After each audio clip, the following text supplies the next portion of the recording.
नमस्कार. बुलेटिन 13 न्यूजमध्ये आपले स्वागत आहे. बुलेटिनच्या बातमीपत्रात महत्त्वाच्या घडामोडी आपण पाहत आहोत. नमस्कार. बुलेटिन 13 न्यूजवर अतिशय महत्त्वाची विशेष बातमी पाहत आहोत. बातमी आहे डॉक्टर बाबासाहेब आंबेडकरांसंदर्भातली. डॉक्टर बाबासाहेब आंबेडकर यांनी केलेल्या धर्मांतर घोषणेला आज 90 वर्ष पूर्ण झालीत. मुक्तिभूमी येथे मंत्री छगन भुजबळ यांनी केले डॉक्टर बाबासाहेब आंबेडकर व गौतम बुद्ध यांच्या पुतळ्यास अभिवादन. भारतरत्न डॉक्टर बाबासाहेब आंबेडकर यांनी 13 ऑक्टोबर 1935 साली नाशिकच्या येवल्यातील मुक्तिभूमी येथे मी हिंदू म्हणून जन्माला आलो असलो तरी देखील मी हिंदू म्हणून मरणार नाही अशी घोषणा येवल्यातील मुक्तिभूमी येथे केली होती. या धर्मांतर घोषणेला आज 90 वर्ष पूर्ण होत आहे. या ऐतिहासिक घोषणेच्या वर्धापन दिनानिमित्त येवल्यातील मुक्तिभूमीवर मंत्री छगन भुजबळ यांनी डॉक्टर बाबासाहेब आंबेडकर व गौतम बुद्ध यांच्या पुतळ्यास अभिवादन केले. डॉक्टर आंबेडकरांच्या कार्याला त्यांनी उजाळा दिला असून येवल्यात आमदार झाल्यापासून आज काळात मुक्तिभूमीच्या झालेल्या विकासासंदर्भात माहिती दिली.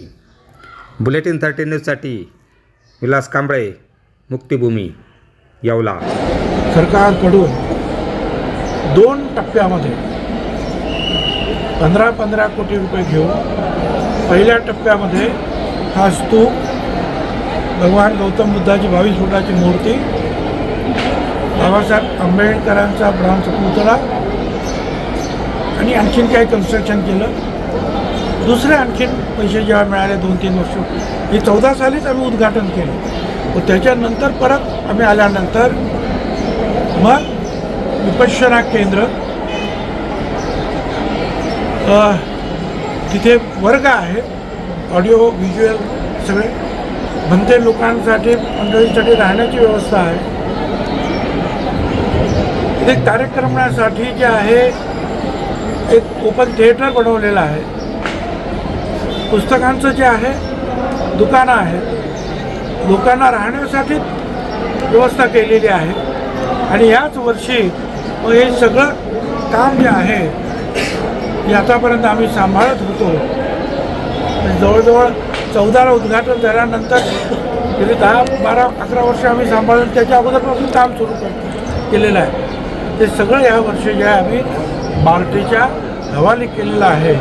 आणि आता बार्टीनं त्यांच्या ताब्यामध्ये ह्या संपूर्ण मैदान आणि तिथे आम्ही निर्माण केलेल्या वस्तू त्या ताब्यात घेतलेल्या आहेत.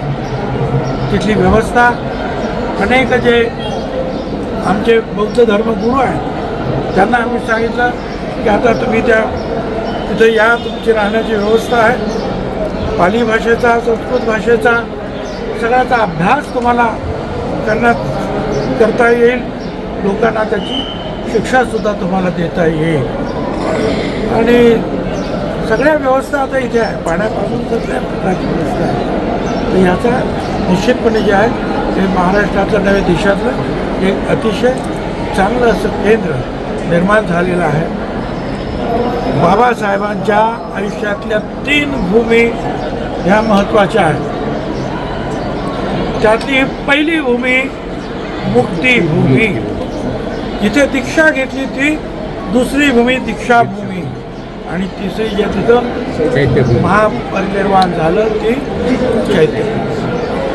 अशाच बातम्यांचे नवीन अपडेट जाणून घेण्यासाठी बुलेटिन 13 न्यूज मराठी चॅनलला सबस्क्राईब करा व लाईक करा.